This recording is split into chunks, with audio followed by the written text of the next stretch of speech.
மக்களே, உங்களுக்கும் சேர்த்து சாப்பிட்றேன். நல்லா இருக்கு நூடுல்ஸு.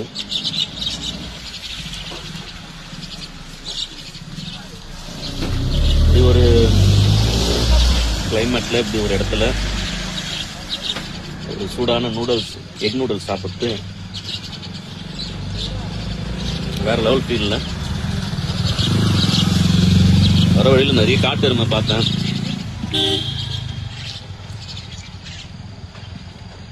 பல்லுயிர் பெருக்குன்னு சொல்றாங்க. இந்த நம்ம இந்த நீலகிரியா இருக்கட்டும், அந்த மேற்கு தொடர்ச்சி மலைகளை பல்லுயிர் பெருக்குன்றாங்க. சின்ன பூச்சில இருந்து யானை வரை இங்க இருக்குதுல்ல. இமாச்சல்ல நீங்க யானை எல்லாம் பார்க்க முடியாது. இமயமலை பனி மட்டும் இல்லைன்னா நம்ம அதை பத்தி பெருசா பேச மாட்டோம்.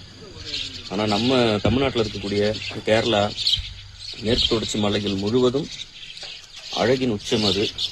அது நீங்க அனுபவிக்கணும். நம்மளுக்கு பரவாயில்ல, தமிழ்நாட்டில் ரொம்ப பக்கத்துல அற்புதமான இடங்கள்லாம் இருக்கு.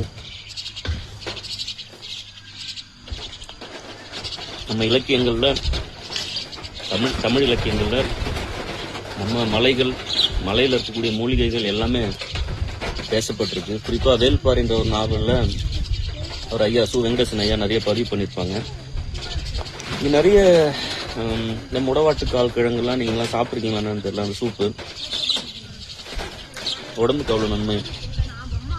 ஆப்போசிட்ல பாக்குறீங்க சவுக்கு மரத்தை மிளகு கொடி படர்ந்துருக்கு. நம்ம சங்க இலக்கிய பாடல் அந்த செய்திலாம் உங்களுக்கு தெரியும்.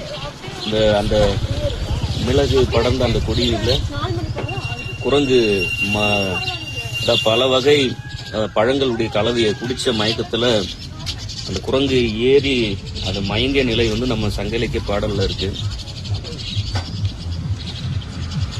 இந்த மாதிரி ஒரு இயற்கையான பூமியில இருந்து உங்க எல்லாரையும் உங்ககிட்ட நான் பேசுறதுக்கு ரொம்ப மகிழ்ச்சியான தருணம் மக்களே.